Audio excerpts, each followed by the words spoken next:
নমস্কাৰ। বৃহত্তৰ কামৰূপ হিন্দু সমাজৰ উদ্যোগত আয়োজিত হিন্দু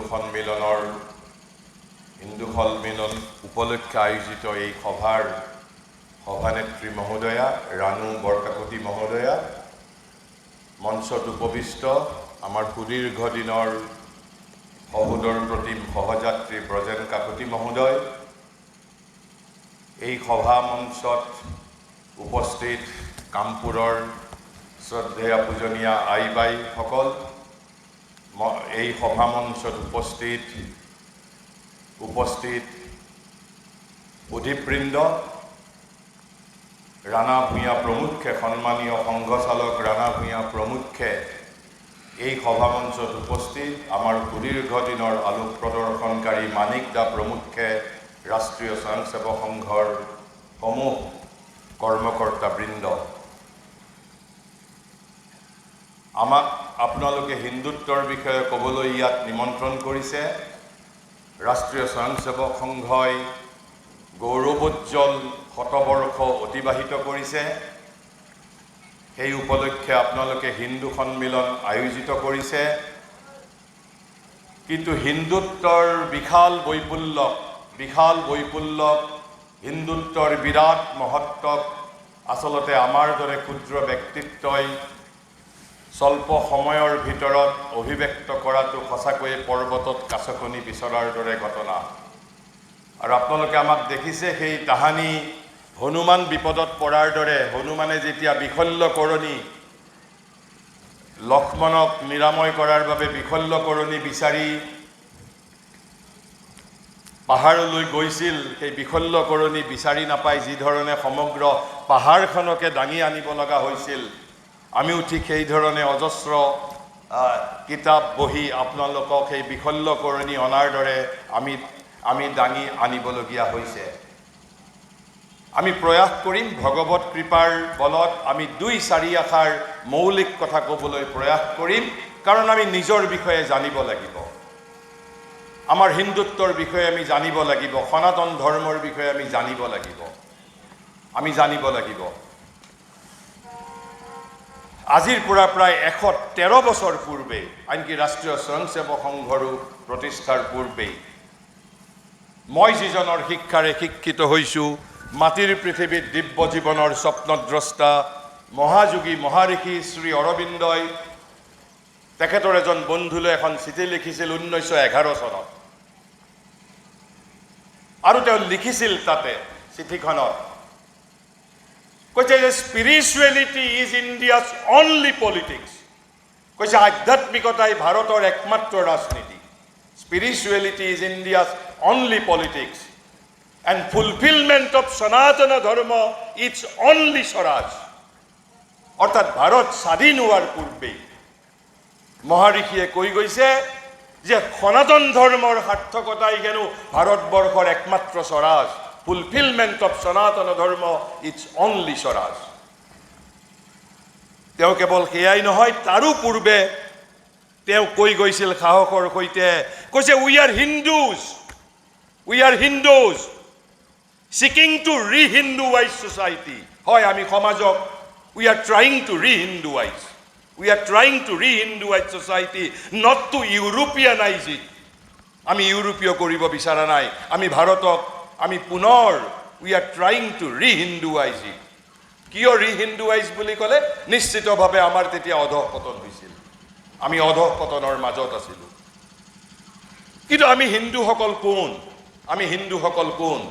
সেয়াও মহাঋষিয়ে ঠিক তাৰ পাছতেই কৈছে, we are Hindus and naturally spiritual in hour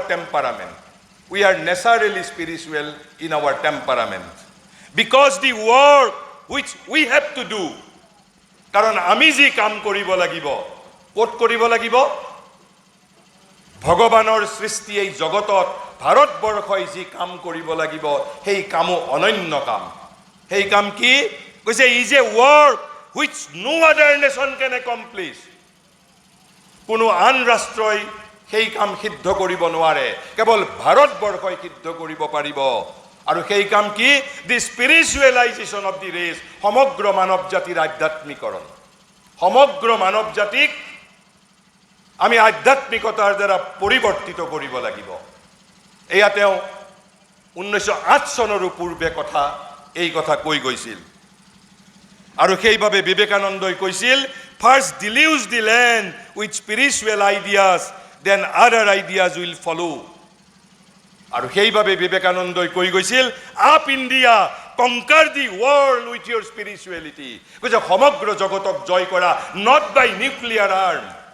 কৈছে up India, conquer the world with your spirituality. তোমালোকৰ আধ্যাত্মিকতাৰ দ্বাৰা সমগ্ৰ পৃথিৱীক তোমালোকে জয় কৰা।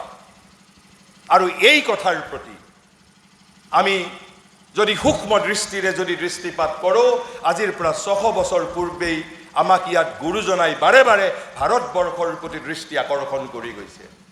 তেওঁৰ আধ্যাত্মিক সৃষ্টিৰ পাতে পাতে এবাৰ নহয়, দুবাৰ নহয়, 43 বাৰ ভাৰতবৰ্ষৰ নাম উল্লেখ কৰিছে। এবাৰো কামৰূপৰ নাম উল্লেখ কৰা নাই, এবাৰো প্ৰাগজ্যোতিষপুৰৰ নাম উল্লেখ কৰা নাই। কিন্তু 43 বাৰ, এবাৰ দুবাৰ নহয়, তেওঁৰ আগৰো, তেওঁৰ পূৰ্বসূৰীসকলেও, অসমৰ বৈষ্ণৱ মহাপুৰুষসকলে ভাৰতবৰ্ষৰ নাম উল্লেখ কৰি গৈছে তেওঁলোকৰ আধ্যাত্মিক সৃষ্টিৰ পাতে পাতে। মাধৱ গুৰুজনায়ো তেওঁৰ সৃষ্টিৰ পাতত ভাৰতবৰ্ষৰ নাম উল্লেখ কৰিছে, প্ৰতিগৰাকী বৈষ্ণৱ মহাপুৰুষে। আৰু এই ঘটনা আজিৰ পৰা 600 বছৰ পূৰ্বে সমগ্ৰ ভাৰতবৰ্ষত এক প্ৰকাৰ বিৰল, অতি বিৰল ঘটনা। ভাৰতৰ প্ৰশংসা আমি পুৰাণসমূহত পাওঁ, আমি ভাগৱতৰ মাজত পাওঁ। ভাগৱত আৰু পুৰাণৰ পাছত এই ধৰণে ভাৰতৰ প্ৰশংসা, ভাৰতৰ প্ৰতি দৃষ্টি আকৰ্ষণ কৰিবলৈ যত্ন কৰা প্ৰয়াস সমগ্ৰ ভাৰতবৰ্ষৰ ক্ষেত্ৰত কিজানি অসমে সেই দায়িত্ব পালন কৰিছিল আজিৰ পৰা 600 বছৰ পূৰ্বে। শ্ৰীমন্ত শংকৰে বাৰে বাৰে কৈছিল যে এই যে মানুহ জন্ম লাভ কৰিছোঁ, এই মানুহ জন্ম হেনো দেৱতায়ো এই মানুহ জন্মৰ বাবে আকাংক্ষা কৰে। ভাৰতত জন্ম যে কিমান পুণ্যৰ কাম, সেই কথা বাৰে বাৰে উল্লেখ কৰিছিল। কিয়? ভাৰতৰ কি দায়িত্ব? কাৰণ ভাৰতবৰ্ষই যি দায়িত্ব পালন কৰিব লাগিব জগতত, সেই দায়িত্ব আনে পালন কৰিব নোৱাৰে। আৰু সেই কাম কি? দি স্পিৰিচুৱেলাইজেশ্যন অফ হোল হিউমেন ৰেচ। এই কাম পৃথিৱীৰ গ্ৰীক, আমেৰিকা, ইংলেণ্ড কোনেও কৰিব নোৱাৰে। আৰু এয়াই আমাৰ ভাৰতৰ অস্তিত্বৰ হেতু, the spiritualisation of the whole human race. হয়, নিশ্চিতভাৱে বৰ্তমান আমি সেই যিটো উচ্চ শিখৰৰ পৰা আমাৰ কিছু পৰিমাণে অধঃপতন হৈছে, কিন্তু সেয়া কোনো ইমান ডাঙৰ কথা নহয়। উই উইল ৰিএচেণ্ড এগেইন। আমি আকৌ সেই শিখৰলৈ আমি এদিন আৰোহণ কৰিম। আমি সেই শক্তি আমাৰ মাজত আছে। এই যে ৰাষ্ট্ৰীয় স্বয়ংসেৱক সংঘই বিগত 100 বছৰ জুৰি প্ৰাৰ্থনাৰ শেষত গাই গৈছে, পৰম বৈ ভৱমনে তুমে তৎসৰাষ্ট্ৰম সমৰ্থা ভৱত্বা চিচাতে বৃষম। আমি এখন পৰম বৈভৱশালী ভাৰতবৰ্ষ বিচাৰিছোঁ, আমাৰ নিজৰ বাবে নহয়, সমগ্ৰ জগতৰ বাবে। ভাৰতৰ প্ৰকৃত নিয়তি হ'ল টু বিকাম বিশ্বগুৰু। আৰু বিশ্বগুৰুৰ অৰ্থ হিটলাৰ হোৱাৰ অৰ্থ নহয়। আমি হিটলাৰ হৈ 60 লাখ ইহুদীক হত্যা কৰাৰ বাবে আমি শক্তিশালী হ'বলৈ নিবিচাৰোঁ। আমি সমগ্ৰ পৃথিৱীক আলোক প্ৰদৰ্শন কৰিব বিচাৰোঁ। আৰু সেই আলোক ভাৰতবৰ্ষৰ মাজত আছে, সনাতন ধৰ্মৰ মাজত আছে। সেই আলোক আমাৰ মাজত আছে। আৰু সেইভাৱে আমি কৈছোঁ, আমি সমগ্ৰ ভাৰতবৰ্ষক আমি পৰম বৈভৱশালী অৱস্থালৈ লৈ যাবলৈ বিচাৰিছোঁ। সেই একেখিনি কথাৰ প্ৰতিয়েই শংকৰদেৱে, শ্ৰীমন্ত শংকৰে অসমত ভিন্ন পন্থাৰে সমগ্ৰ ভাৰতবৰ্ষৰ প্ৰতি দৃষ্টি আকৰ্ষণ কৰিছিল। তেনেহ'লে বিগত 100 বছৰে ৰাষ্ট্ৰীয় স্বয়ংসেৱক সংঘই কি কৰিছিল? এখন আদৰ্শ সমাজ গঢ়ি তুলিবলৈ যত্ন কৰিছিল। কিন্তু আদৰ্শ সমাজ মানে কি? আমি সাধাৰণ সমাজৰ কথা কোৱা নাই, আমি আদৰ্শ সমাজৰ কথা কৈছোঁ, আইডিয়েল ছ'চাইটিৰ কথা কৈছোঁ, আদৰ্শ সমাজৰ কথা কৈছোঁ। যদি আপোনালোকে সংঘৰ বিগত 100 বছৰৰ কাম, মই তাক সংক্ষিপ্তভাৱে, সংঘই কেৱল 4টা কাম কৰিছে। আৰু আন সকলোবোৰ কাম সেই 4টা কামৰেই কেৱল সেই 4টা কামৰেই নানা ধৰণৰ ফল ফুলেৰে জাতিষ্কাৰ হৈছে আন কামসমূহ। তেনেহ'লে সমাজ মানে কি? আদৰ্শ সমাজ মানে কি? আপোনালোকে এটা শব্দ শুনিছে, সেই শব্দটো হ'ল জগন্নাথৰ ৰথ। এই জগন্নাথৰ ৰথ মানে কি? আপোনালোকে সকলোৱে শুনিছে জগন্নাথৰ ৰথ। তাৰ মানে জগন্নাথ মানে জগতৰ পতি, জগন্নাথ জগতৰ পতি শ্ৰীকৃষ্ণ, তেওঁৰ ৰথ, তেওঁৰ বাহন। কিন্তু জগন্নাথৰ ৰথ মানে কি? কোনজন জগন্নাথৰ ৰথ? বৈকুণ্ঠত থকা জগন্নাথ? কাৰণ জগন্নাথ বুলি কোৱাৰ লগে লগে বৈকুণ্ঠত থকা জগন্নাথ নহয়। এই যে গীতাই ৭ নম্বৰ অধ্যায়ৰ ১৯ নম্বৰ শ্লোকত কৈছে বাসুদেৱম সৰ্বম ইতি, এই সমগ্ৰ জগত মানে বাসুদেৱ। এই গছ লতা পৰ্বত পাহাৰ নদী মানুহ জীৱ জন্তু সকলো কোন? শ্ৰীকৃষ্ণই কৈছে সকলো মই, কৈছে বাসুদেৱম সৰ্বম ইতি। আৰু সেই জগতৰ যিজন পতি বাসুদেৱম সৰ্বম ইতি অৰ্থাৎ শ্ৰীকৃষ্ণৰ ৰথ, অৰ্থাৎ যিজন জগতৰ পতি, যিজন বিশ্বব্যাপী নাৰায়ণ, যিজন ইউনিভাৰ্চেল নাৰায়ণ, যিজন বিশ্বব্যাপী নাৰায়ণ, সেই বিশ্বব্যাপী নাৰায়ণৰ ৰথ। কিন্তু এই বিশ্বব্যাপী নাৰায়ণ ক'ত থাকে? যি ধৰণে গীতাই ১৮ নম্বৰ অধ্যায়ৰ ৬১ নম্বৰ শ্লোকত কৈছে শ্ৰীকৃষ্ণ ক'ত থাকে? গীতাই কৈছে ঈশ্বৰ সৰ্বভূতানাং হৃদ্দেশে অৰ্জুন তিষ্ঠতি। কৈছে কৃষ্ণ, শ্ৰীকৃষ্ণই নিজে নিজৰ কথা কৈছে একেবাৰে অন্তিম অধ্যায়ত যে মই তোমালোকৰ হৃদয়ত থাকোঁ। আৰু তাৰ পিছৰ অধ্যায়ত কৈছে তমেব শৰণং গচ্ছ, কৈছে সেইজন ভগৱানৰহে তুমি শৰণাপন্ন হোৱা। অৰ্জুনক স্পষ্টভাৱে কৈছে, আপোনালোকে ১৮ নম্বৰ অধ্যায়ৰ ৬১ নম্বৰ আৰু ৬২ নম্বৰ শ্লোক দুটা পঢ়িব। ৬২ নম্বৰত শ্ৰীকৃষ্ণই কৈছে তুমি সেইজন কৃষ্ণৰ শৰণ লোৱা যিজন Krishna who is within your heart, who is within your heart. ঠিক যি ধৰণে ব্যক্তিৰ ভিতৰত শ্ৰীকৃষ্ণ আছে, সমষ্টিৰ ভিতৰতো শ্ৰীকৃষ্ণ আছে। সমষ্টি মানে কালেক্টিভিটি, সমাজৰ ভিতৰতো এজন সমূহীয়াভাৱে শ্ৰীকৃষ্ণ বিৰাজমান। জগন্নাথৰ ৰথ মানে মনুষ্য সমষ্টিৰ অন্তৰাত্মা শ্ৰীকৃষ্ণৰ ৰথ, জগন্নাথৰ ৰথ। সেই জগন্নাথ কোন? আমাৰ প্ৰত্যেকৰে মাজত সমূহীয়া, আমাৰ সমূহীয়াকৈ আমাৰ যিটো অন্তৰাত্মা, সমাজৰ যিটো অন্তৰাত্মা, সমাজৰ যিটো অন্তৰাত্মা, সেই সমাজৰ অন্তৰাত্মাৰ ভিতৰতো স্বয়ং ভগৱান বিৰাজমান, সেই ভগৱানৰ বাহন। আৰু এইখন বাহনৰ যিকোনো বাহনৰে 4টা চকা থাকে। কিন্তু এই চকা MRF কোম্পানীৰ চকা নহয়, MRF কোম্পানীৰ চকৰি নহয়। মহাৰিষিয়ে তেওঁৰ জগন্নাথৰ ৰথ নামৰ সৰু সংক্ষিপ্ত এটা লেখাত কৈ গৈছে এই জগন্নাথৰ ৰথৰ 4টা চকৰি। প্ৰথম চকৰিটো হ'ল ঐক্যম, ইউনিটি। দ্বিতীয় চকৰিটো কৈছে পাৱাৰ, সামৰ্থ্যম, পাৱাৰ। তৃতীয়টো কৈছে জ্ঞানম, নলেজ। আৰু চতুৰ্থটো কৈছে স্বাতন্ত্ৰম, ফ্ৰীডম। অৰ্থাৎ আদৰ্শ সমাজৰ ভিত্তি হ'ল এই চতুষ্টয় ভিত্তি। যদি আমি আদৰ্শ সমাজ গঢ়িব বিচাৰিছোঁ, আমাক একতা লাগিব, আমাক ঐক্য লাগিব, আমাক একতা লাগিব, আমাক জ্ঞান লাগিব, আমাক শক্তি লাগিব আৰু আমাক স্বতন্ত্ৰতা লাগিব।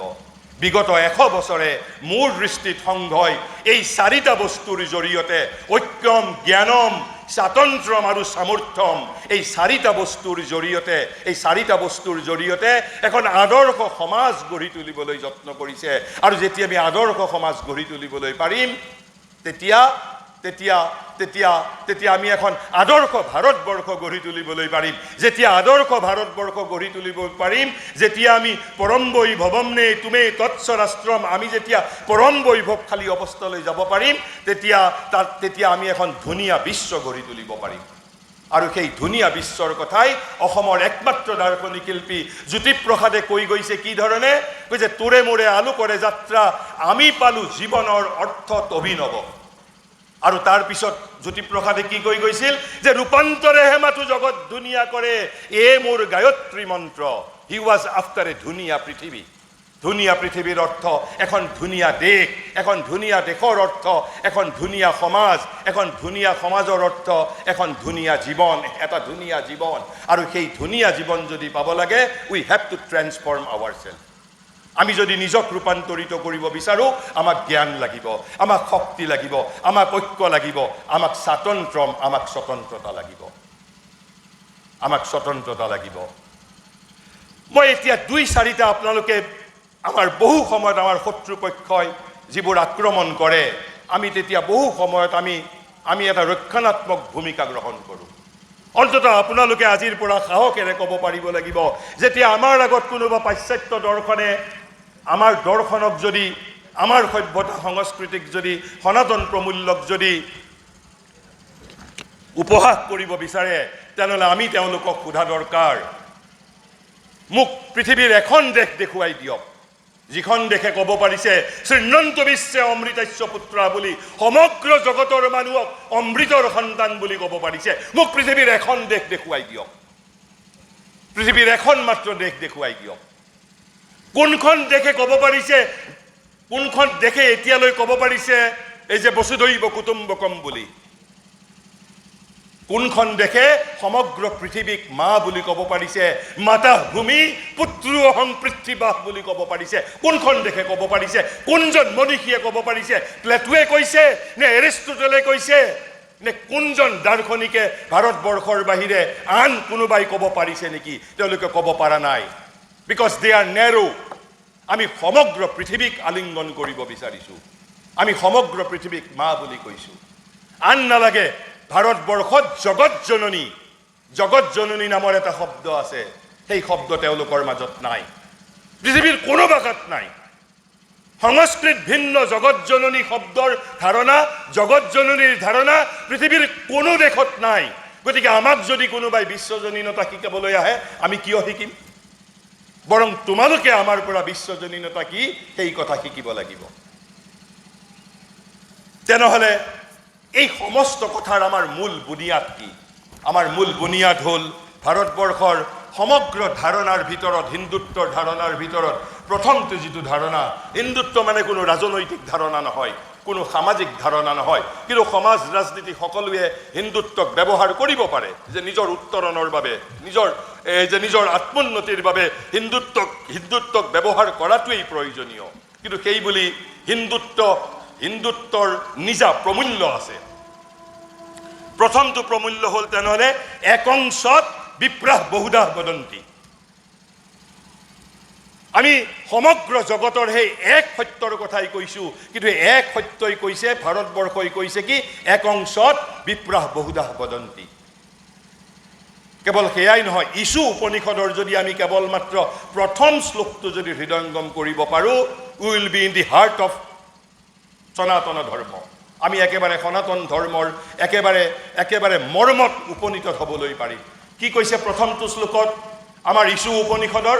কৈছে ঈশাৱাস্যম ইদম যৎকিঞ্চ, এই যে ঈশাৱাস্যম ইদম যৎকিঞ্চ জগত্যাং জগত, কৈছে ঈশাৱাস্যম ইদম, এই সমগ্ৰ পৃথিৱী ঈশ্বৰ দ্বাৰা, ভগৱানৰ দ্বাৰা উদ্ভাসিত হৈছে। আচলতে এই বাস্যম শব্দটোৰ অৰ্থ আভাস ভূমি। এই যে গীতাই কৈছে বাসুদেৱম সৰ্বম ইতি, অৰ্থাৎ সমগ্ৰ জগত ভগৱানেই, সমগ্ৰ জগত মানেই বাসুদেৱ, সমগ্ৰ জগত মানেই বাসুদেৱ বুলি যে কৈছে, আৰু সেই কথাকেই ইছু উপনিষদে কৈছে ঈশাৱাস্যম ইদম সৰ্বং যৎকিঞ্চ স জগত্যাং জগত। আৰু তাৰ পিছৰ যিটো বাক্য তেন তত্তেন ভুঞ্জিতা মা গৃদ কচ্যচিত ধনম, যে আনৰ সম্পদৰ প্ৰতি লক্ষ্য নকৰিবা, আনৰ সম্পদৰ প্ৰতি লক্ষ্য নকৰিবা, ত্যাগ কৰি কৰি ভোগ কৰা। অৰ্থাৎ এই যে পৰমাত্মা আৰু জগত আৰু পৰমাত্মাৰ মাজত এটা সমন্বয় সাধন কৰিবলৈ যত্ন কৰা হৈছে, যি সমন্বয় সাধন গীতাৰ একেবাৰে যিটো অন্তিম শ্লোক, এই যে আদৰ্শ সমাজৰ বাবে শক্তিৰ প্ৰয়োজন, জ্ঞানৰ প্ৰয়োজন, আমাক ভাৰতবৰ্ষই কি ধৰণে কৈছে? গীতাৰ একেবাৰে অন্তিমটো শ্লোক, এই অন্তিমটো শ্লোকত সঞ্জয়ৰ মুখেৰে কোৱা হৈছে, কৈছে বিজয় আৰু সমৃদ্ধি ক'ত? বিজয় আৰু সমৃদ্ধি ক'ত পাম? তেতিয়া সঞ্জয়ে ধৃতৰাষ্ট্ৰক কৈছে যে যিফালে যোগেশ্বৰ কৃষ্ণ আৰু যিফালে ধনুৰ্ধৰ অৰ্জুন, বিজয় আৰু সমৃদ্ধি কেৱল সেইফালে। ইয়াৰে এজনকো যদি বাদ দিওঁ, যদি যোগেশ্বৰ কৃষ্ণক যদি বাদ দিওঁ, তেনেহ'লে বিজয় আৰু সমৃদ্ধি আমি নাপাওঁ। আকৌ যদি যোগেশ্বৰক লৈ পেলাই, যদি যোগেশ্বৰ কৃষ্ণক লৈ যদি আমি যদি অৰ্জুনৰ সাধনা নকৰোঁ, আমি যদি ভাৰতবৰ্ষত অৰ্জুন সৃষ্টি কৰিব নোৱাৰোঁ, তেতিয়াও বিজয় আৰু সমৃদ্ধি আমাৰ ফালে নাথাকিব। এই ইছু উপনিষদে কোৱা যে তেন তেক্তন ভুঞ্জিতা, অৰ্থাৎ ত্যাগ কৰি কৰি ভোগ কৰা, অৰ্থাৎ জগত আৰু সেই অতীন্দ্ৰিয় সত্যৰ মাজত যিটো সমন্বয়ৰ কথা কোৱা হৈছে, ঈশাৱাস্যম ইদম। আৰু যিহেতু সমগ্ৰ জগত এটা সত্যৰ দ্বাৰাই পৰিব্যাপ্ত হৈ আছে আৰু এই কথা ভাৰতৰ ঋষিসকলে দেখা পাইছিল, তেওঁলোকে মস্তিষ্কৰ দ্বাৰা সৃষ্টি কৰা নাছিল, তেওঁলোকে দেখিছিল, তেওঁলোকক দ্ৰষ্টা বুলি কোৱা হয় আৰু দেখিছিল বাবে তেওঁলোকে ক'ব পাৰিছিল শৃণ্বন্তু বিশ্বে অমৃতস্য পুত্ৰ বুলি, দেখিছিল বাবেই তেওঁলোকে ক'ব পাৰিছিল বাতাহ ভূমি পুত্ৰোহং পৃথিৱাহ বুলি ক'ব পাৰিছিল, দেখিছিল বাবেই ক'ব পাৰিছিল বসুধৈৱ কুটুম্বকম। আনে দেখা পোৱা নাই, আনে অন্তৰ্দৃষ্টিৰ কথা নাজানে, আনে কেৱল মাত্ৰ বুদ্ধিক বিকশিত কৰিছে, আনে অন্তৰ্দৃষ্টিৰ কথা নাজানে, আনে অন্তৰ্দৃষ্টিৰ কথা নাজানে। গতিকে এই যে ইয়াত অলপ দেৰি আগতে আপোনালোকক ব্ৰজন কাকতি মহোদয়ে ক'লে যে সৰ্বে ভৱন্তু সুখিন, সৰ্বে সন্তু নিৰাময়া, সৰ্বে ভদ্ৰাণি পশ্যন্তু, পৃথিৱীৰ আন দেশে গাব পাৰিছে, কিন্তু ভাৰতবৰ্ষৰ প্ৰতিজন মানুহে নিত্য এই কথা ব্যক্ত কৰে। আধুনিক মানুহসকলে, মই আৰু এটা কথা কৈছোঁ, এই যে আমি ক'লো বাসুদেৱম সৰ্বমিতি, তাৰ আগত উপনিষদে কৈ গৈছে সৰ্বং খলবিদং ব্ৰহ্মণ, অল ইজ ব্ৰহ্মণ, অল ইজ ব্ৰহ্মণ। আমাৰ বহুত সময়ত আজিকালি আধুনিক আমাৰ শিক্ষিতা ভগ্নীসকলক কেতিয়াবা পাশ্চাত্যৰ যিটো তথাকথিত নাৰীবাদে তেওঁলোকক লাঞ্ছিত কৰিবলৈ যত্ন কৰে। বোলে তোমালোকে মূৰত সেন্দুৰ পিন্ধিছা, এয়া তোমালোকৰ এটা দাসত্বৰ প্ৰতীক, কিন্তু আচল অৰ্থ তেওঁলোকে নাজানে।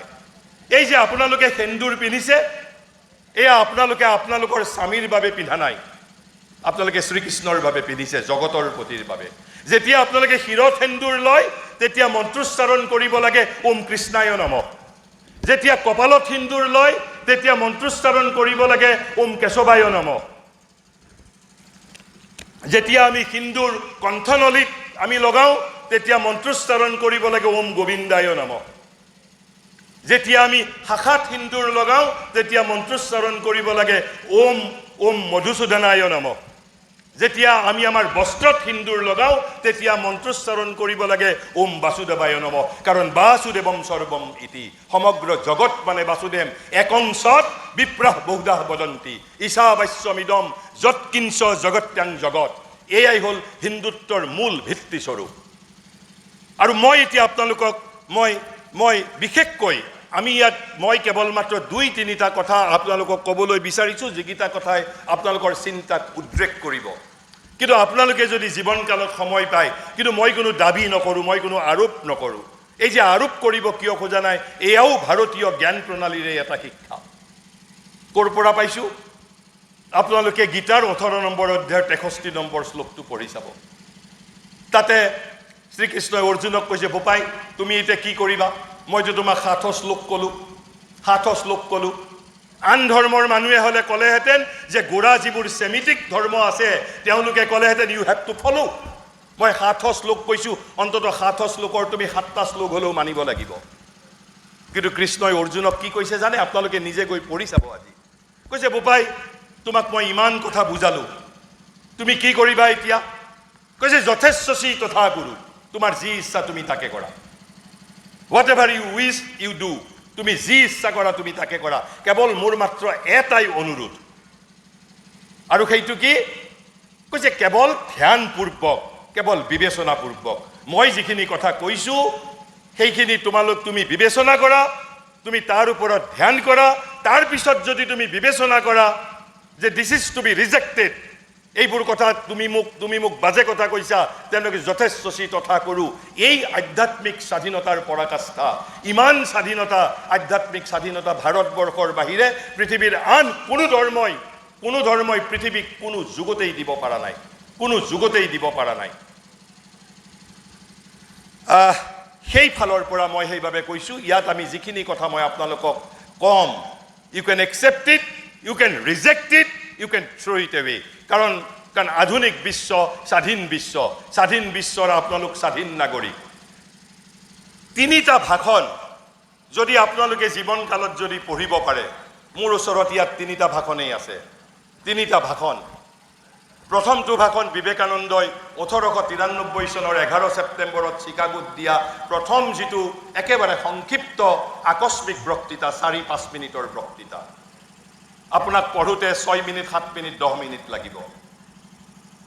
তাৰপিছত তেওঁ 19 ছেপ্টেম্বৰ, সিদিনাৰ ভাষণটোৱে একমাত্ৰ ভাষণ নহয়, তেওঁ সেই ধৰ্ম মহাসভাত মুঠতে 6টা ভাষণ প্ৰদান কৰিছিল 19 তাৰিখৰ দিনা তেওঁ হিন্দু ধৰ্ম বিষয়ক লিখিত ভাষণ প্ৰদান কৰিছিল এটা লিখিত ভাষণ প্ৰথম দিনাৰ ভাষণটো আকস্মিক বক্তৃতা আছিল লিখিত ভাষণ এটা দিছিল 19 ছেপ্টেম্বৰ তাৰিখে আপোনালোকে বিচাৰ খোচাৰ কৰিলে চিকাগো এড্ৰেছ আপোনালোকে কিতাপ পাব তাৰ অসমীয়া বাংলা হিন্দী আপুনি যি ভাষাতেই বিচাৰে সেই ভাষাতেই পাব অন্তত এই দুটা ভাষণ 11 ছেপ্টেম্বৰৰ যিটো প্ৰথম ভাষণ আৰু 19 ছেপ্টেম্বৰৰ দিনা প্ৰদত্ত তেওঁৰ যিটো লিখিত হিন্দু ধৰ্ম বিষয়ক ভাষণ আৰু তাৰ পিছত শ্ৰী অৰবিন্দ যেতিয়া স্বদেশী আন্দোলনৰ জ্ঞানগুৰু আছিল ভাৰতৰ বিপ্লৱী ৰাজনীতিৰ জ্ঞানগুৰু আছিল তেওঁ 1808 চনৰ মে মাহত তেওঁ গ্ৰেপ্তাৰ হৈছিল এবছৰ বিনা বিচাৰে তেওঁ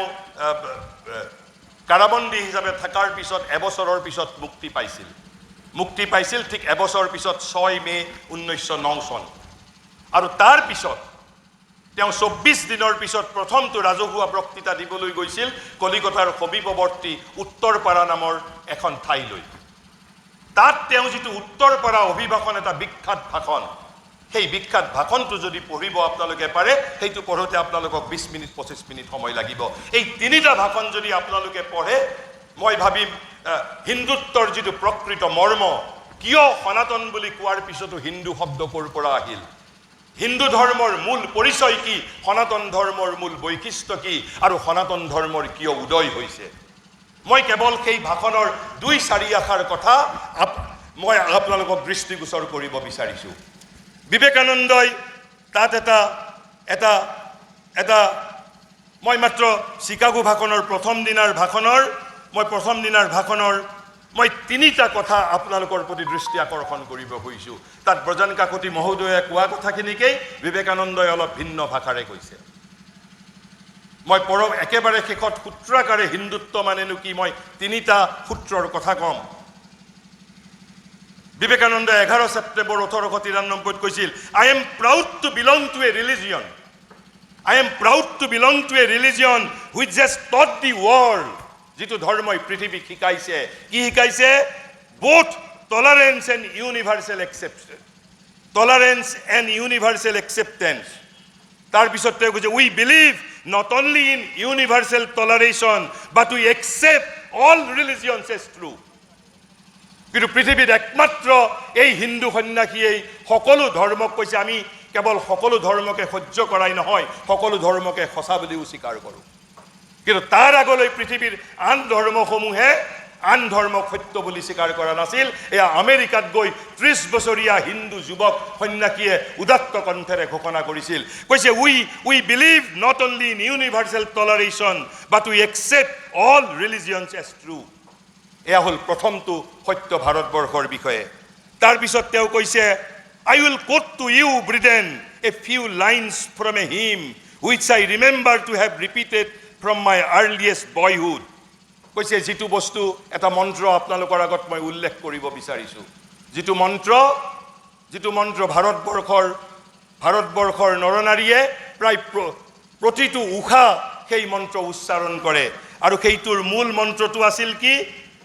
মন্ত্ৰটো আছিল মই তাৰ যদি ইয়াতে ইংৰাজীটো আছে মূল মন্ত্ৰটো আছিলে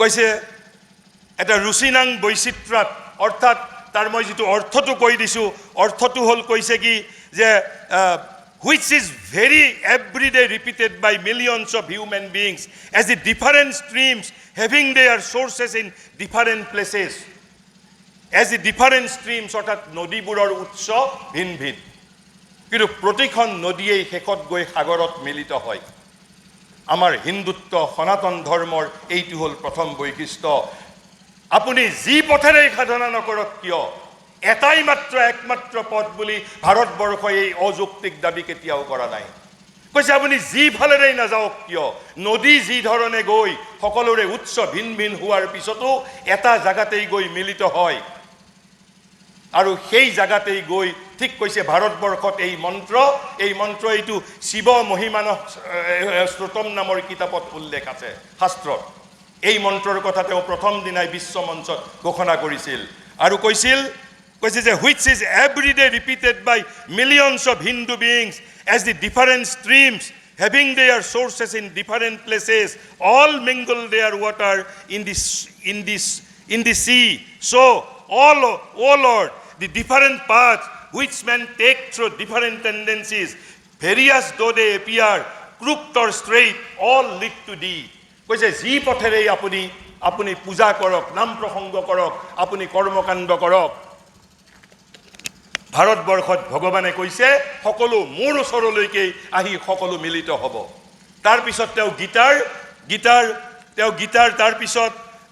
তেওঁ গীতাৰ এটা শ্লোক 4 নম্বৰ অধ্যায়ৰ 11 নম্বৰ শ্লোকটোলৈ 4 নম্বৰ অধ্যায়ৰ 11 নম্বৰ শ্লোকটোলৈ সমগ্ৰ বিশ্ববাসীৰ দৃষ্টি আকৰ্ষণ কৰিছিল। তাত কি কোৱা আছে? তাত গীতাই কৈছে whosoever comes to me, যিয়েই মোৰ ওচৰলৈ আহক, কৈছে through whatsoever form, যি ৰূপেৰেই নাহক কিয়, সি নাম ধৰ্মৰ জৰিয়তে আহক, সি পূজা পাতলৰ জৰিয়তে আহক, সংগীত চৰ্চাৰ মাধ্যমেৰে আহক, যিজনে যি ধৰণে মোৰ ওচৰলৈ নাহক কিয়, which in the end lead to me, সকলোৱে শেষত মোৰ ওচৰত আহিয়েই উপনীত হয়। এই কথা মই কোৱা নাই, গীতাই কৈ গৈছে। এই দুটা শ্লোকৰ কথা বিবেকানন্দই প্ৰথম দিনাই বিশ্ববাসীৰ সন্মুখত প্ৰকট কৰিছিল। তাৰপিছত মই আপোনালোকক এতিয়া উত্তৰ পৰা ভাষণ, ইতিমধ্যে মই 19 তাৰিখৰ হিন্দু ধৰ্ম বিষয়ক দিয়া তেওঁৰ লিখিত ভাষণটোৰ পৰা ইতিমধ্যে মই বিভিন্ন কথা আপোনালোকক কৈছোৱেই, কিন্তু আপোনালোকে এইটো দীঘল ভাষণ, সেইটো যথেষ্ট দীঘল ভাষণ, তেওঁ সিদিনা লিখিত ভাষণ পাঠ কৰিছিল। কিন্তু উত্তৰ পৰা ভাষণত কোৱা কেইটামান উল্লেখযোগ্য কথা, আৰু এইটো কেতিয়া কৈছিল? 1909 চনত কৈছিল।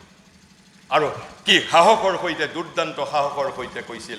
কিয় তেওঁ কৈছিল যে spirituality is India's only politics, the fulfilment of Sanatan Dharma it's only Swaraj, যে সনাতন ধৰ্মৰ সাৰ্থক পালনেই আমাৰ একমাত্ৰ স্বৰাজ।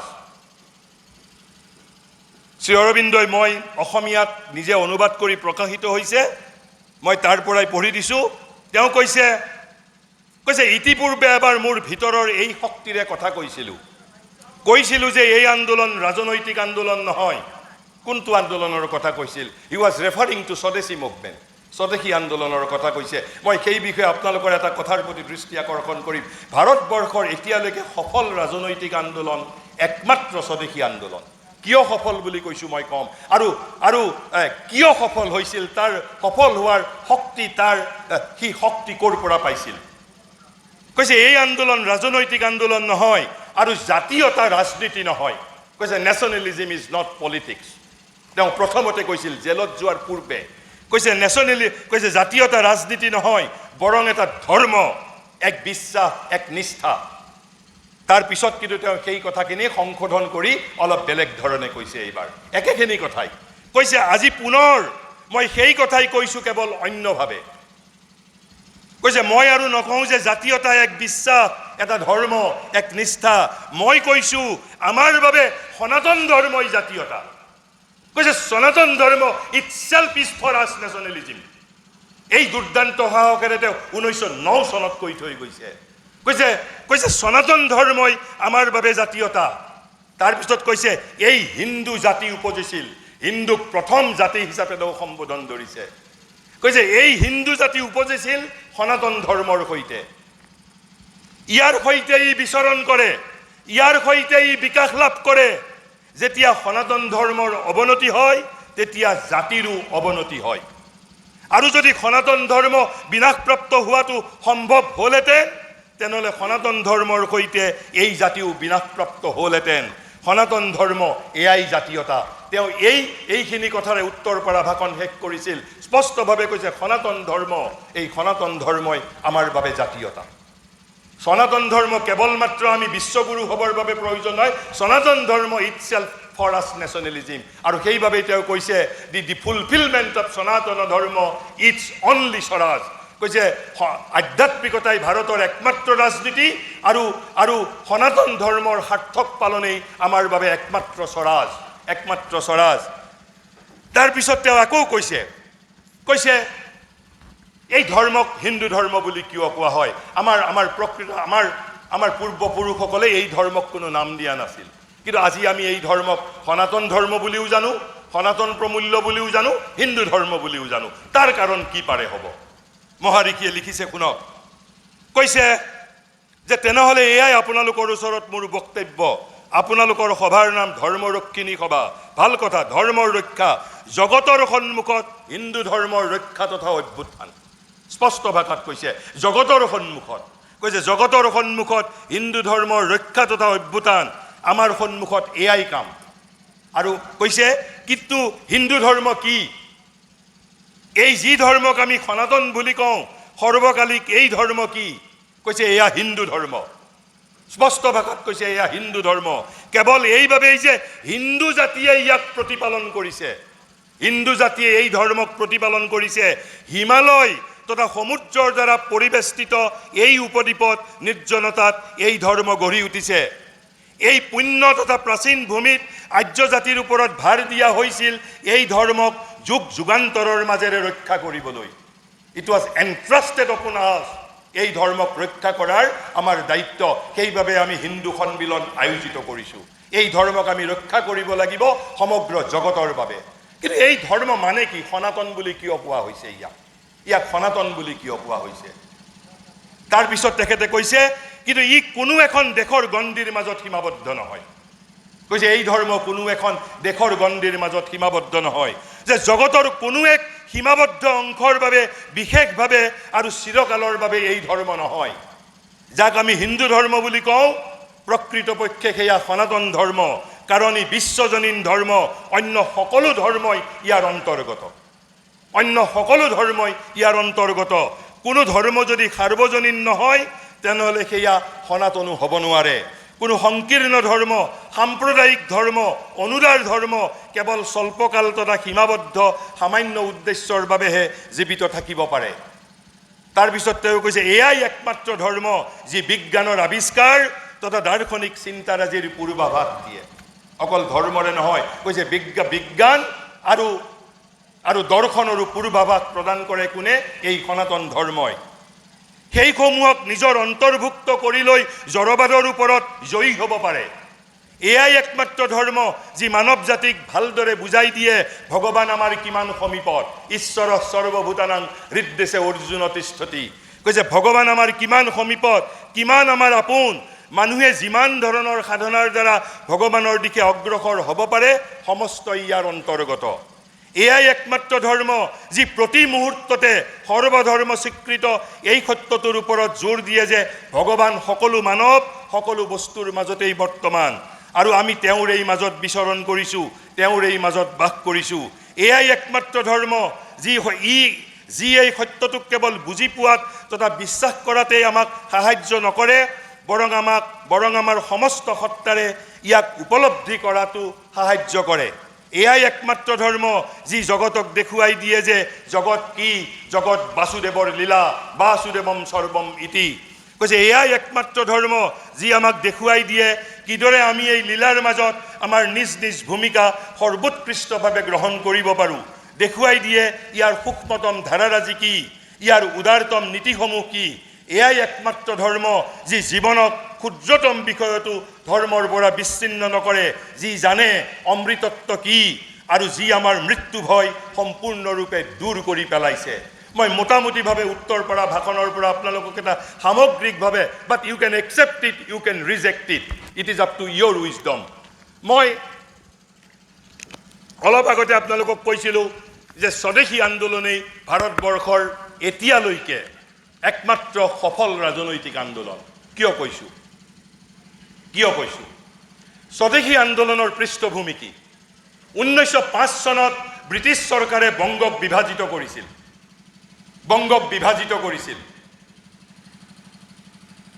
আৰু তেতিয়া ভাৰতবৰ্ষ কিমান দুৰ্বল আছিল 1947 চনৰ তুলনাত? আপোনালোকে নিজেই অনুমান কৰিব পাৰিব 1905 চনত। আৰু 1947 চনত ভাৰতবৰ্ষ 5 চনতকৈ যথেষ্ট শক্তিশালী আছিল, কিন্তু 47ত আমি অখণ্ড ভাৰতবৰ্ষ লাভ কৰিব নোৱাৰিলোঁ। আমি ভাৰতবৰ্ষক দ্বিখণ্ডিত কৰিয়ে স্বাধীনতা লাভ কৰিলোঁ। অৰ্থাৎ শক্তিশালী ভাৰতবৰ্ষ, 47ত দুৰ্বল ব্ৰিটিছ তেতিয়া শক্তিহীন হৈছিল। দ্বিতীয় মহাযুদ্ধৰ পিছত ব্ৰিটিছৰ হাতত শক্তিয়েই নাছিল তেতিয়া। অথচ আমি এখন ঐক্যবদ্ধ অখণ্ড ভাৰতবৰ্ষ লাভ কৰিব নোৱাৰিলোঁ। কিন্তু 1905 চনত ভাৰতবৰ্ষ দুৰ্বল আছিল আৰু ব্ৰিটিছ তেতিয়া সমগ্ৰ পৃথিৱীৰ ভিতৰত সামৰিকভাৱে আটাইতকৈ শক্তিমান ৰাষ্ট্ৰ আছিল। এই শক্তিমান ৰাষ্ট্ৰয়ো কিন্তু 1911 চনত বংগ বিভাজন বাতিল কৰিবলৈ বাধ্য হৈছিল। কি শক্তিৰ বলত? এই যে আদৰ্শ সমাজ গঢ়িবৰ বাবে মই বাৰে বাৰে কৈছোঁ আমাক 4টা ভিত্তিৰ প্ৰয়োজন: জ্ঞান, ঐক্য, স্বতন্ত্ৰতা আৰু শক্তি। কি শক্তিৰ বলত? কি প্ৰমূল্যই স্বদেশী আন্দোলনক পৰিচালিত কৰিছিলে? কিন্তু আমাৰ স্বাধীনতা আন্দোলনৰ শেষৰ ফালে সেই প্ৰমূল্যক আৰু আমাৰ নেতৃত্বই গ্ৰহণ কৰা নাছিল। স্বদেশী আন্দোলনক পৰিপূৰ্ণৰূপে সনাতন ধৰ্মৰ প্ৰমূল্যই পৰিচালিত কৰিছিল, অনুপ্ৰাণিত কৰিছিল। স্বদেশী আন্দোলনকাৰীসকলে মুখত বন্দে মাতৰম ধ্বনি আৰু হাতত গীতা লৈ ফাঁচিকাঠত ওলমিবলৈ গৈছিল। হাতত গীতা আৰু মুখত বন্দে মাতৰম ধ্বনি, এয়া আছিল স্বদেশী আন্দোলনৰ প্ৰেৰণা। কিন্তু বৰ্তমান সময়ত আমি আমাৰ সনাতন ধৰ্মৰ প্ৰমূল্যক আমি বাদ দিছোঁ। সনাতন ধৰ্মই সমাজ, ৰাজনীতি, অৰ্থনীতি, বিজ্ঞান, সাহিত্য, সংগীত, শিল্প সকলোকে আলিংগন কৰে। ই জীৱনৰ লগত জড়িত কোনো দিশকেই বাদ নিদিয়ে। আৰু সেইবাবে মই কৈছোঁ, এই যে কোনোবাই যদি কয় যে সনাতন প্ৰমূল্যই কি কৰি দেখুৱাইছিল, সনাতন প্ৰমূল্যই আমাৰ 20 শতিকাৰ প্ৰথম দশকত আমাৰ বংগ বিভাজন ৰোধ কৰিবলৈ সক্ষম হৈছিল এগেইনষ্ট মাইটি ব্ৰিটিছ। আৰু সেই খঙতে ব্ৰিটিছে কলিকতাৰ পৰা ৰাজধানী প্ৰত্যাহাৰ কৰি ৰাজধানী কলিকতাৰ পৰা দিল্লীলৈ লৈ গৈছিল। ব্ৰিটিছ কিজানি প্ৰথম পৰাজিত হৈছিল সনাতন হিন্দু বৈশিষ্ট্যৰ ওচৰত। তাৰো আগত পৰাজিত হৈছিল 1893 চনত চিকাগোৰ প্ৰথম 5 মিনিটৰ ভাষণত, বিবেকানন্দৰ ভাষণত। বিবেকানন্দই যে কৈছিল sisters and brothers of America, এই 5টা শব্দৰ জৰিয়তে আধুনিক বিশ্বত বিবেকানন্দই ভাৰতবৰ্ষৰ বাবে আধুনিক বিশ্বৰ সাংস্কৃতিক মানচিত্ৰত এখন যুগমীয়া স্থান দখল কৰিবলৈ সম্ভৱ হৈছিল। সেয়া আছিল আমাৰ প্ৰথমটো আধ্যাত্মিক বিজয়, প্ৰথমটো সাংস্কৃতিক বিজয়। আৰু নিজৰ দেশত আমি 1905 চনত, কাৰণ তেতিয়া সনাতন প্ৰমূল্য ৱাজ ভাইব্ৰেণ্ট, একেবাৰে জীৱন্ত হৈ আছিল। তাৰ কিন্তু পাছৰ ফালে কংগ্ৰেছৰ নেতৃত্বই সনাতন প্ৰমূল্যৰ ওপৰত ইমান গুৰুত্বপাত কৰা নাছিলে। আৰু বিশেষকৈ বাল গংগাধৰ তিলকৰ প্ৰয়াণৰ পিছত 1920 চনৰ পিছত যে কংগ্ৰেছে এটা সম্পূৰ্ণৰূপে এটা কিছুমান আন আধুনিক আদৰ্শৰ দ্বাৰা নিজক আপোনাৰ পৰিচালিত কৰিছিল বাবে 47 চনত আমি খণ্ডিত ভাৰতবৰ্ষৰ সৈতে আপোচ কৰিব লগা হৈছিল। কিন্তু 1905 চনত 11 চনত 6 বছৰৰ স্বদেশী আন্দোলনৰ অন্তত মাইটি ব্ৰিটিছ কম্পেল টু ৰেপেল আপোনাৰ বংগ বিভাজন বাতিল কৰিবলৈ বাধ্য হৈছিল। দিছ was the power of Sanatan Dharma. আমি সেই বাবে মই এই সনাতন ধৰ্মৰ শক্তিৰ প্ৰতি আপোনালোকৰ দৃষ্টি আকৰ্ষণ কৰিছোঁ। মই এতিয়া 2-3টা তাত্ত্বিক কথা কৈ মই বক্তৃতা শেষ কৰিম। আচলতে এইখিনি কথাই মই যিখিনি কথা এতিয়ালৈ ক'লোঁ, সেই কথাখিনি কেৱল অলপমান তাত্ত্বিক ধৰণে মই ক'বলৈ বিচাৰ কৰিছোঁ। তেনেহ'লে যদি আমাক কোনোবাই সোধে যে হিন্দু ধৰ্ম মানে কি, মই কেইটামান একেবাৰে সূত্ৰাকাৰে, মোৰ কথা নহয়, শ্ৰী অৰবিন্দই তেওঁৰ ভাৰতীয় সংস্কৃতি বিষয়ক বিশাল যিখন তেওঁৰ গ্ৰন্থ আছে, প্ৰায় অৰ্ধসহস্ৰ পৃষ্ঠাব্যাপ্ত, সেই কিতাপত পোৱা মই 2-4 আখৰ মই কথাৰে 2টা বিশেষভাৱে যে আমি হিন্দুত্ব বুলিলে কি বুজিম, 3টা সূত্ৰ দিছে তেওঁ। আৰু হিন্দু ধৰ্মৰ মূল বৈশিষ্ট্যটো কি? কৈছে ই নিজৰ কোনো নামকৰণ কৰা নাই। প্ৰথমটো কথা মহাৰিষিয়ে কৈছে।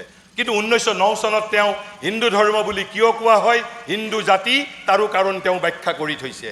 কৈছে ই নিজৰ কোনো নামকৰণ কৰা নাই, কিয়নো ই নিজক কোনো সাম্প্ৰদায়িক গণ্ডিৰ মাজত আবদ্ধ কৰিব খোজা নাই। কৈছে সহস্ৰ পন্থা ইয়াৰ মাজত অন্তৰ্ভুক্ত। আপুনি ভগৱানক গছক পূজা কৰিও পাব পাৰে, নাম ধৰ্ম পালন কৰিও পাব পাৰে, আপুনি জ্ঞান যুগৰ মাধ্যমেৰেও পাব পাৰে, কৰ্মযুগৰ মাজেৰেও পাব পাৰে, ভক্তি যুগৰ মাজেৰেও পাব পাৰে। আৰু সেইবাবে এটা নিৰ্দিষ্ট উপাসনা পদ্ধতিৰ লগত হিন্দু ধৰ্মই নিজক কেতিয়াও আইডেণ্টিফাই কৰা নাই। কৈছে যি কথা সকলোৱেই মানিব লাগিব এনে কোনো দাবী কৰা নাই, বৰং তাৰ পৰিৱৰ্তে কৈছে যথেচ্ছসী তথা গুৰু, কেৱল ধ্যানপূৰ্বক বিবেচনাপূৰ্বক। কৈছে কোনো বিশেষ অভ্ৰান্ত একমাত্ৰ গ্ৰহণীয় মতবাদ গঢ়ি তোলা নাই, কিন্তু সেমিটিক যিবোৰ ধৰ্ম আছে, ৰিলিজিয়ন আছে, তেওঁলোকে কিন্তু সমগ্ৰ পৃথিৱীৰ বাবে, সমগ্ৰ পৃথিৱীৰ আবাল বৃদ্ধ বনিতাৰ বাবে এটাই ধৰ্মৰ নীতি গঢ়ি তুলিছে। সেয়া ইথিঅপিয়াৰে মানুহ হওক, আমেৰিকাৰে হওক, ইংলেণ্ডৰে হওক, ভাৰতবৰ্ষৰে হওক, 10 বছৰীয়া ল'ৰাই হওক, 90 বছৰীয়া ব্যক্তিয়ে হওক, প্ৰত্যেকে একে ধৰণৰ নিয়ম, আইডেণ্টিকেল নিয়ম, ইউনিফৰ্ম নিয়ম পালন কৰিব লাগে। কিন্তু সনাতন ধৰ্মই তেনে অযুক্তিকৰ দাবী কেতিয়াও কৰা নাই। কৈছে কোনো এক বিশেষ সংকীৰ্ণ পথ অথবা দ্বাৰৰ মাজেৰে নগলে মুক্তি অসম্ভৱ, এনে কথাও কোৱা নাই। কিয়? তাৰ মূল ভিত্তি একংশত বিপ্ৰাহ বহুধা বদন্তি। কৈছে ইয়াক বিশেষ কোনো এক মত অথবা ধৰ্ম প্ৰণালী বুলি নকৈ, এইটো আটাইতকৈ গুৰুত্বপূৰ্ণ কথা, মহাঋষিৰ কথা। You can accept it, you can reject it. কৈছে ইয়াক বিশেষ কোনো এক মত অথবা ধৰ্ম প্ৰণালী বুলি নকৈ, বৰং ক'ব পাৰি যে ই মানৱাত্মাৰ ভগৱত অভিমুখী গতি, মানৱাত্মাৰ ভগৱত অভিমুখী গতি তথা প্ৰয়াস বা উদ্যমৰ অবিচ্ছিন্ন এক ক্ৰমবৰ্ধমান ঐতিহ্য। ক্ৰমবৰ্ধমান ঐতিহ্য বুলি কিয় কৈছে? প্ৰতিটো যুগতে ই উপচিত হৈছে, সমৃদ্ধ হৈছে। এটা ক্ৰমবৰ্ধমান ঐতিহ্য। আমি আমাৰ কেতিয়াও আমাৰ ধৰ্মীয় বিকাশৰ পথক ৰুদ্ধ কৰি দিয়া নাই। কিছুমান ধৰ্মৰ বাবে 627 খ্ৰীষ্টাব্দতেই তেওঁলোকৰ ধৰ্মৰ বাণী একেবাৰে পৰিপূৰ্ণৰূপে উচ্চাৰিত হৈছে, কিছুমানৰ বাবে আজিৰ পৰা 2000 বছৰ পূৰ্বেই। কিন্তু ভাৰতবৰ্ষৰ সনাতন ধৰ্মই নিজৰ বাবে দুৱাৰ এতিয়াও মুকলি ৰাখিছে। আৰু সেইবাবেই কৈছে যে মানৱাত্মাৰ ভগৱত অভিমুখী গতি তথা প্ৰয়াস বা উদ্যমৰ অবিচ্ছিন্ন এক ক্ৰমবৰ্ধমান ঐতিহ্য। যদি ইংৰাজীত কওঁ যে a continuously enlarging tradition of the Godward endeavour of the human spirit. তাৰ অৰ্থ কি? কৈছে আধ্যাত্মিক আত্মগঠন তথা আত্মজ্ঞান। এই যে আদৰ্শ সমাজৰ বাবে আমাক জ্ঞান লাগিব, কৈছে আধ্যাত্মিক আত্মগঠন তথা আত্মজ্ঞান লাভ আৰু ভিন ভিন অধিকাৰীৰ বাবে ই বহুমুখী সাধনা তথা নানা সোপান বা স্তৰৰ ব্যৱস্থা কৰিছে। ভিন ভিন সাধকৰ বাবে, অৰ্থাৎ মোৰ বাবে পৃথক, আপোনাৰ বাবে পৃথক, কিন্তু তাৰ মাজত ঐক্যৰ সূত্ৰও আছে। কাৰণ এই বিবেকানন্দই কৈছে ভাৰতীয় ধৰ্মৰ অনন্ত বৈচিত্ৰ্য এটা মহত্তৰ ধৰ্ম সংস্কৃতিৰ চিহ্ন বুলি কৈছে। কাৰণ ধানটোৱে প্ৰতি কণটো, মানুহটোৱে প্ৰতি মনটো, কিন্তু তাৰ মাজত একতাৰ সুৰো একেবাৰে সমান পৰিমাণে শক্তিশালী ৰূপত বিৰাজমান। মই সেই বিষয়েও অলপ ইংগিত কৰিম। কৈছে এনে এক বিশাল প্ৰতিষ্ঠান ৰূপে শাশ্বত তথা সনাতন ধৰ্ম বুলি ধৰ্মৰ যি এটাই মাথো নাম ইয়াৰ জ্ঞাত আছিল, সেই নামেৰে ই নিজকে ন্যায়সংগতভাৱেই অভিহিত কৰিছে। ন্যায়সংগতভাৱে এটাই নাম তেওঁলোকে কেৱল জানিছিল। কিন্তু মহাঋষিয়ে উত্তৰ ভাৰা ভাষণত কৈছে তেনেহ'লে ইয়াক কিয় হিন্দু ধৰ্ম বুলি কোৱা হয়? কাৰণ হিন্দু জাতিয়ে ইয়াক প্ৰতিপালন কৰিছিল। তেনেহ'লে ইয়াৰ মাজত মই আপোনালোকক এটা দৃষ্টি আকৰ্ষণ কৰিছোঁ। সাধাৰণতে আজিকালি আমি ৰক্ষণাত্মক দৃষ্টিভংগী লৈ আমি কেতিয়াবা নানান ধৰণৰ, মই ফেচবুকতো পাওঁ, বেলেগতো পাওঁ, কিন্তু মহাঋষিয়ে সেই ধৰণে কোৱা নাই। আমাৰ হিন্দু ধৰ্মই 33 কোটি দেৱ দেৱীৰ কথা কৈছে। বহুতে আজিকালি ক'বলৈ প্ৰয়াস কৰে 33 কোটি হেনো 33 crores কথা কোৱা নাই, 33 প্ৰকাৰৰ কথা কৈছে। কিন্তু আচলতে সেয়া সত্য নহয়। 33 কোটিৰ কথাই কৈছে। কি এটা ৰূপ, কিহৰ ৰূপ? আমি ভগৱানক অনন্ত বুলি কৈছোঁ, ইনফাইনাইট বুলি কৈছোঁ। যদি ভগৱান অনন্ত, তেওঁৰ গুণো অনন্ত, তেওঁক আমি 1000 বা 33 কোটিৰ মাজতো সীমাবদ্ধ কৰিব নোৱাৰোঁ। মহাঋষিয়েতো কৈছে প্ৰয়োজনত আমি 33 কোটি কিয় 33 লক্ষ কোটিৰ কথাও ক'ব পাৰোঁ। কাৰণ ইনফাইনাইট কেনট বি ৰেষ্ট্ৰিক্টেড। আমি অসীম সীমাৰ মাজত কেতিয়াও বাঢ়িব নোৱাৰোঁ।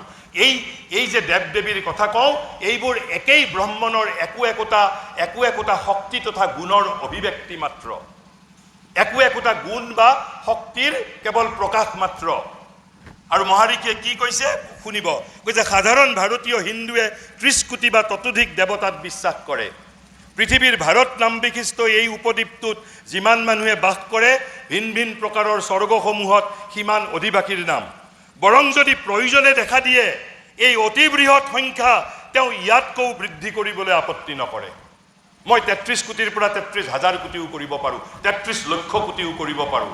কাৰণ ভগৱান অনন্ত গুণ সম্পন্ন আমি ভগৱানক অনন্ত বুলি কৈছোঁ ব্ৰহ্মণ ইজ ইনফাইনাইট বুলি কৈছোঁ কৈছে ইয়াত অনেক মন্দিৰ অগণিত মূৰ্তি পৌৰহিত্য দুৰ্বুদ্ধ আচাৰ অনুষ্ঠানৰ প্ৰাচুৰ্য যিবোৰৰ কিয়দাংশ ঐতিহাসিক যুগতে ৰচিত সংস্কৃত মন্ত্ৰ তথা প্ৰাৰ্থনাৰ দৈনন্দিন আবৃত্তি নানা প্ৰকাৰৰ জৰাতীত সত্তা তথা শক্তি সাধু গুৰু পবিত্ৰ দিন ভক্ত সংকল্প নানা প্ৰকাৰৰ উৎসৰ্গ তথা বলিদান যজ্ঞ ইত্যাদিত বিশ্বাস এনেধৰণৰ কত কিমান যে দেখিবলৈ পোৱা যায় আৰু যুক্তিবাদী বৈজ্ঞানিকসকলে এইবোৰক মানিবলৈ কোনো পধ্যেই ইচ্ছা নকৰে কিন্তু এইবোৰৰ মৰ্ম আমি তেতিয়া বুজিবলৈ পাম যেতিয়া হিন্দু ধৰ্মৰ মূল বৈশিষ্ট্য সনাতন ধৰ্মৰ মূল যিকেইটা বৈশিষ্ট্য এই যে একংশত বিপ্ৰাহ বহুধা বদন্তি বুলি কৈছোঁ বাসুদেৱম সৰ্বম ইতি বুলি কৈছোঁ ঈশা বাস্যমিদম বুলি কৈছোঁ তাৰপিছত সৰ্বং খলবিদং ব্ৰহ্মণ বুলি কৈছোঁ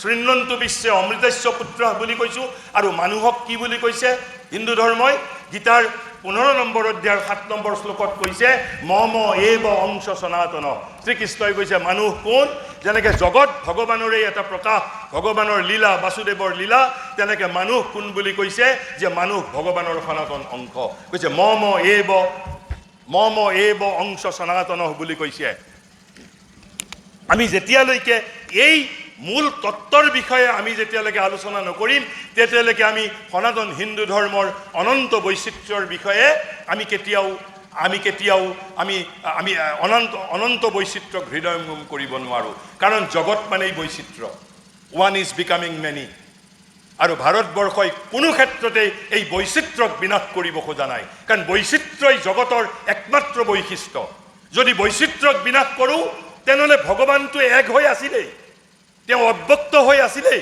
তেওঁ গছ লতা নানা ধৰণৰ 7.5 কোটি মানুহ সৃষ্টি কৰাৰ কোনো প্ৰয়োজন নাছিল কাৰণ বৈচিত্ৰ্যই আমাৰ জীৱনৰ আনন্দ সেই বিষয়ে মই আজি ব্যাখ্যা কৰিবলৈ নাযাওঁ এটাই মাত্ৰ তত্ত্ব কৈছোঁ জগত মানেই বৈচিত্ৰ্য জগতৰ প্ৰথম যদি বৈশিষ্ট্য the chief characteristics of this world is diversity is the chief characteristics of this manifested world এই অভিব্যক্ত পৃথিৱীৰ প্ৰথমটো বৈশিষ্ট্য হ'ল diversity first second is diversity third is diversity আৰু diversity has to be preserve এই বৈচিত্ৰ্যক আমি ৰক্ষা কৰিবই পাৰিব লাগিব আৰু তাৰপিছত যদি মই একেবাৰে শেষৰ ফালে মই আহিছোঁ যদি আমাক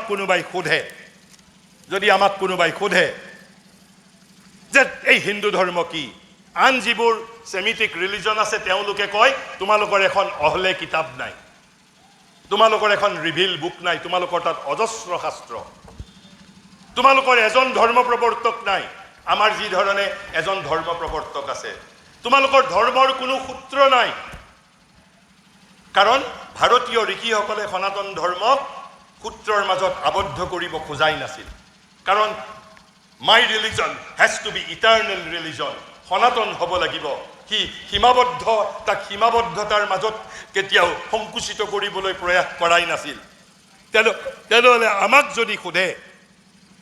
যদি কোনোবাই সোধে যে হিন্দু ধৰ্মৰ প্ৰথম সূত্ৰটো কি শ্ৰী অৰবিন্দই কৈছে প্ৰথমতেই যিটো আমি উল্লেখ কৰিলোঁ একংশত বিপ্ৰাহ বহুধা বদন্তি this is our basic foundation আৰু উপনিষদে যাক একামেবা দ্বিতীয়ম বুলি কৈছে এক তথা অদ্বিতীয় বুলি অভিহিত কৰিছে যিয়েই আছে তেওঁ সেয়া আকৌ তেওঁ অকলোকে অতিক্ৰম কৰিও বিদ্যমান বৌদ্ধসকলে যাক নিত্য সত্য বুলি কৈছে মায়াবাদীয়ে যি পৰম বা চৰম তত্ত্ব বুলি কৈছে ঈশ্বৰবাদীসকলৰ যিজন পৰাৎপৰ ভগৱান বা পুৰুষোত্তম অন্তৰাত্মা তথা প্ৰকৃতি যিজনাৰ শক্তিৰে বিধৃত এক কথাত যিজন শাশ্বত তথা অনন্ত সেয়াই এওঁবিলাকৰ প্ৰথম ধাৰণা সেইটোৱেই প্ৰথম ধাৰণা আমাৰ যিজন শাশ্বত ইটাৰনেল এক অংশত কিন্তু ইয়াত দুটা কথা ক'লে তেওঁ শাশ্বত আৰু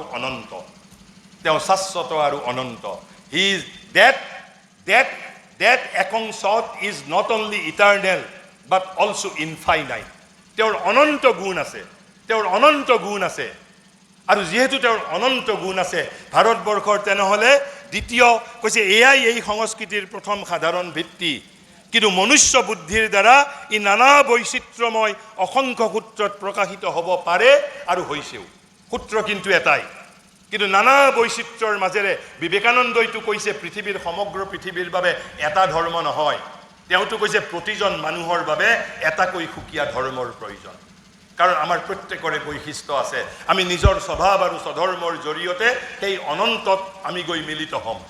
আৰু সেইভাৱে কৈছে এই নানা বৈচিত্ৰ্যময় অসংখ্য সূত্ৰত প্ৰকাশিত হ'ব পাৰে তথা হৈছেও।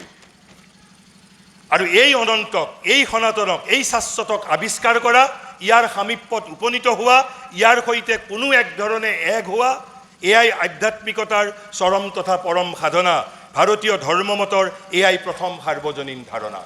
এই একংশতৰ লগত I have to unite my self according to your way. আপুনি যি ধৰণে ভাবিছে, মই যি ধৰণে ভাবিছোঁ, আমাক প্ৰত্যেককে স্বাধীনতা দিছে। তেনেহ'লে দ্বিতীয় ধাৰণাটো কি?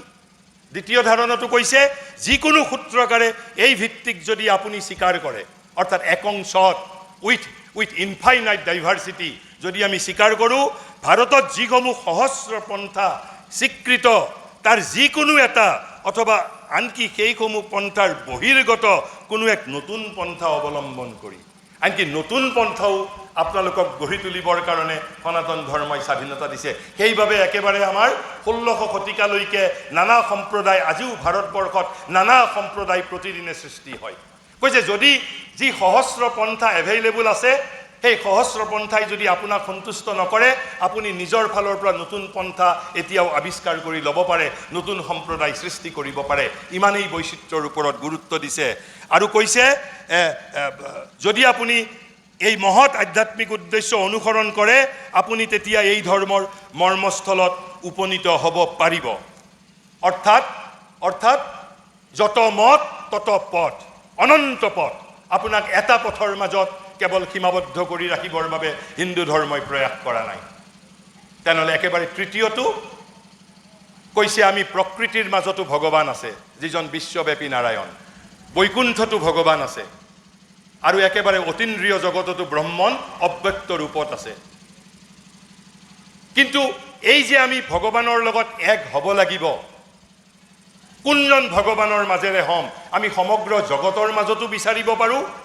আৰু নহ'লে কৈছে ভাৰতীয় ধৰ্মৰ মূল ভিত্তিৰ সকলোতকৈ গুৰুত্বপূৰ্ণ তৃতীয় ধাৰণাটো কি? কৈছে আধ্যাত্মিক আন্তৰ্জীৱনৰ বাবে আটাইতকৈ সক্ৰিয় তথা শক্তিশালী। সেইটো কি? মই ইতিমধ্যে আপোনালোকৰ আগত গীতাৰ 18 নম্বৰ অধ্যায়ৰ 61 নম্বৰ শ্লোক, যিটো ঈশ্বৰ সৰ্বভূতানাং হৃদ্দেশে অৰ্জুন তিষ্ঠতি। আপুনি যদি ভগৱানক মণিকূটত নাপায়, নামঘৰত নাপায়, মন্দিৰত নাপায়, পূজা কৰি যদি নাপায়, আপুনি ভগৱানক সেই অনন্ত ভগৱানক আপুনি আপোনাৰ নিজৰ হৃদয়ৰ ভিতৰত পাব বুলি ভাৰতবৰ্ষই কৈছে ভাৰতীয় ধৰ্মৰ মূল ভিত্তি সকলোতকৈ গুৰুত্বপূৰ্ণ তৃতীয় ধাৰণাটো আধ্যাত্মিক আন্তৰ্জীৱনৰ বাবে আটাইতকৈ সক্ৰিয় তথা শক্তিশালী।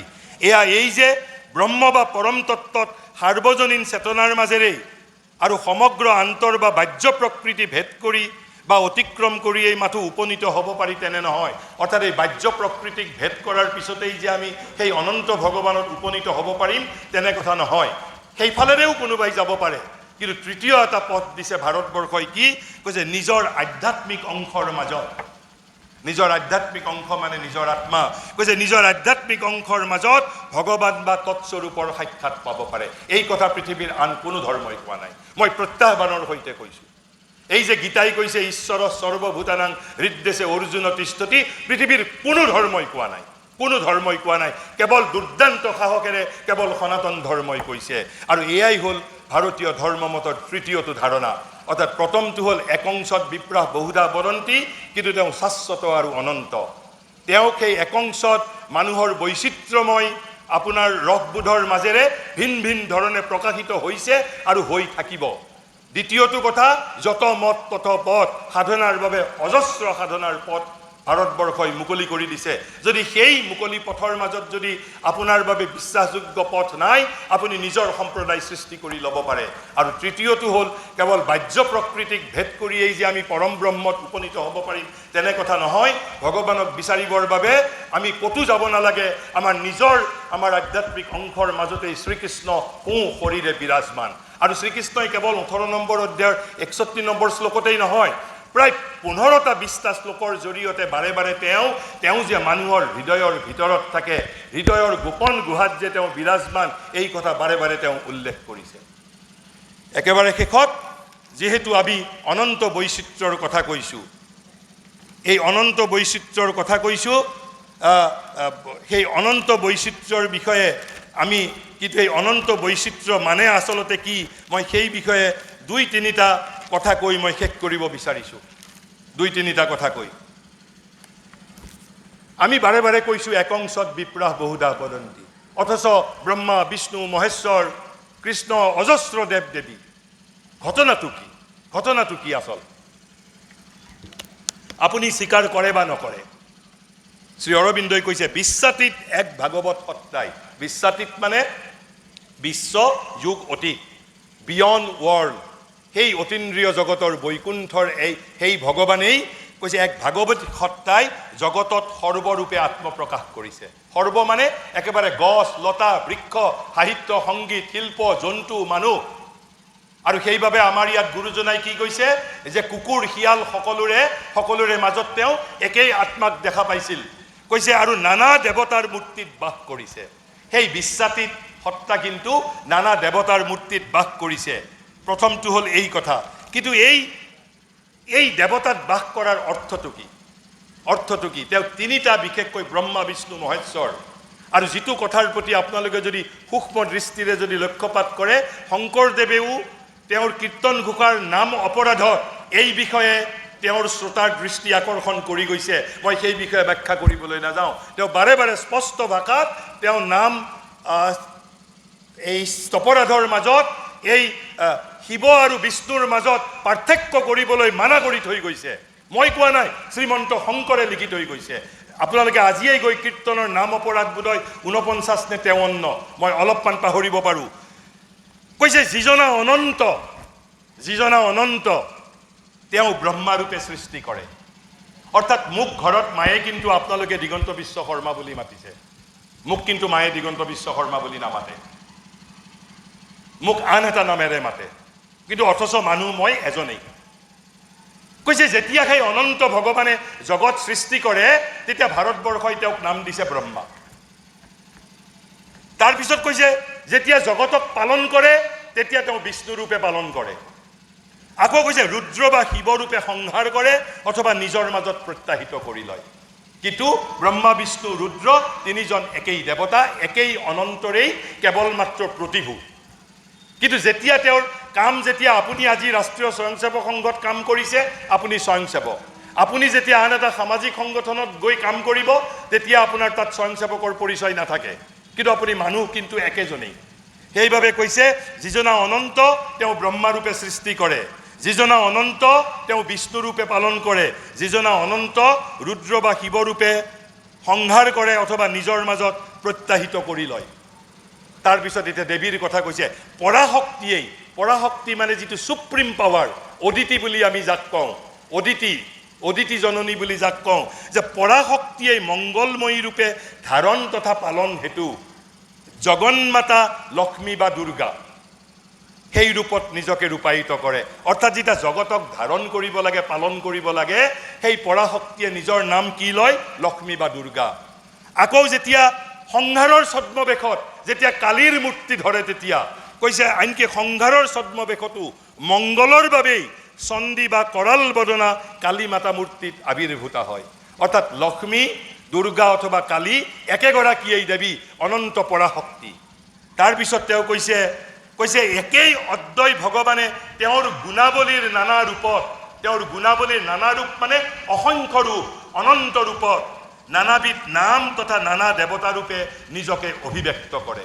দে are not separate to its other. তাৰপিছত কৈছে বৈষ্ণৱসকলৰ দিব্য প্ৰেমময় ঈশ্বৰ আৰু শাক্তসকলৰ দিব্য শক্তিময় প্ৰভু, 2 পৃথক দেৱতা বুলি বোধ হ'ব পাৰে, কিন্তু প্ৰকৃত সত্য এই যে এওঁলোক উভয়েই একেই অনন্ত ব্ৰহ্মৰ ভিন ভিন মূৰ্তি কেৱল মাত্ৰ, 2জন একেই। আৰু সেইবাবে শ্ৰীমন্ত শংকৰে নাম এই তপৰাধৰ সময়ত একেবাৰে নিৰ্দিষ্টভাৱে কৈ গৈছে যে যিসকলে বিষ্ণু আৰু ৰুদ্ৰৰ মাজত বিভেদ আনিব তেওঁকো আনকি নাম তপৰাধত অভিযুক্ত কৰা হ'ব। আপোনালোকে আজি গৈ পঢ়ি চাব পাৰিব।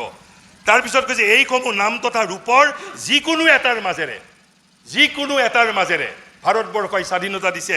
সাধকে জ্ঞানপূৰ্বক অথবা অজ্ঞানৰ সৈতে পৰম বস্তুৰ অভিমুখে অগ্ৰসৰ হ'ব পাৰে, কিয়নো এইসমূহৰ জৰিয়তে আৰু এইসমূহক অতিক্ৰম কৰি অৱশেষত আমি চৰম উপলব্ধিত উপনীত হওঁ। অৰ্থাৎ এই একংশত বিপ্ৰাহ বহুধা বদন্তি, সেই একংশতৰ মাজত আমি গৈ নিজে উপনীত হ'বলৈ পাৰোঁ। মই সাধাৰণভাৱে এই বিশাল ভাৰতীয় সনাতন ধৰ্ম, তাক কিয় হিন্দু ধৰ্ম বুলি কোৱা হয়, হিন্দু জাতি বুলি হিন্দু জাতিয়ে প্ৰতিপালন কৰিছিল, আৰু এই সনাতন প্ৰমূল্য আমি বাস্তৱত ৰূপায়ণ কৰি আমি আমাৰ ইতিহাসত ৰাজনৈতিক ক্ষেত্ৰতো কি আমি লাভ পাইছিলোঁ, আৰু এই যে সংঘই 100 বছৰৰ শতবৰ্ষ পালন কৰিলে, এই 100 বছৰত যদি সংঘৰ লগত যদি শ্ৰীকৃষ্ণ নাথাকিলহেঁতেন তেনেহ'লে এয়া কেতিয়াও সম্ভৱ নহ'লহেঁতেন। কাৰণ ভগৱত কৃপা অবিহনে এটা অনুষ্ঠানে কেতিয়াও 100 বছৰ পূৰ্ণ কৰিব নোৱাৰে। সেইবাবে সংঘৰ 100 বছৰৰ অভিযাত্ৰা যে দৰাচলতে ভগৱত সংকল্পৰেই আমি এক নতুন যাত্ৰা বুলি আমি ইয়াতে মূল্যায়ন কৰিব লাগিব। আৰু সংঘই বিগত 100 বছৰত এখন আদৰ্শ সমাজ গঢ়ি তুলিবলৈ যত্ন কৰিছে, যাৰ বুনিয়াদ হ'ব লাগিব একতা, যাৰ বুনিয়াদ হ'ব লাগিব জ্ঞান, যাৰ বুনিয়াদ হ'ব লাগিব শক্তি, আৰু যাৰ বুনিয়াদ হ'ব লাগিব স্বতন্ত্ৰতা, ফ্ৰীডম। আৰু তেতিয়াহে আমি এখন আদৰ্শ সমাজ গঢ়ি তুলিব পাৰিম, আৰু তেতিয়াই আমি আমাৰ ভাৰত জননীক আমি সেই পৰম বৈভৱশালী স্তৰত আমি উন্নীত কৰিব পাৰিম। তেতিয়াই ভাৰতীয় ঋষিসকলৰ যুগ যুগান্তৰ সাধনা, এই যে ভাৰতবৰ্ষই বিশ্বগুৰু হৈ সমগ্ৰ জগতৰ সমস্যাৰ সমাধান কৰি এখন ভগৱানৰ পূৰ্ণ অভিব্যক্তিলৈ জগতক ৰূপান্তৰিত কৰিব, এই যিটো ভাৰতৰ জীৱনব্ৰত আমি বাস্তৱত ৰূপায়ণ কৰি তুলিব পাৰিম। এইখিনি কৈ মই পুনৰ 100 বছৰ অতিক্ৰম কৰাৰ বাবে ৰাষ্ট্ৰীয় স্বয়ংসেৱক সংঘক আমি ধন্যবাদ জনাইছোঁ, আমি আন্তৰিক অভিনন্দন জ্ঞাপন কৰিছোঁ। আৰু আমাৰ দৰে অভাজনক ইয়াত মাতি আনি আমাক এই কামপুৰ হিন্দু সন্মিলনীৰ উদ্যোক্তাসকলে আমাৰ জীৱনক মহিমামণ্ডিত কৰিছে, তেওঁলোকৰ প্ৰতি আন্তৰিক ধন্যবাদ কৃতজ্ঞতা জ্ঞাপন কৰি মোৰ বক্তৃতাৰ সামৰণি মাৰিছোঁ। ধন্যবাদ।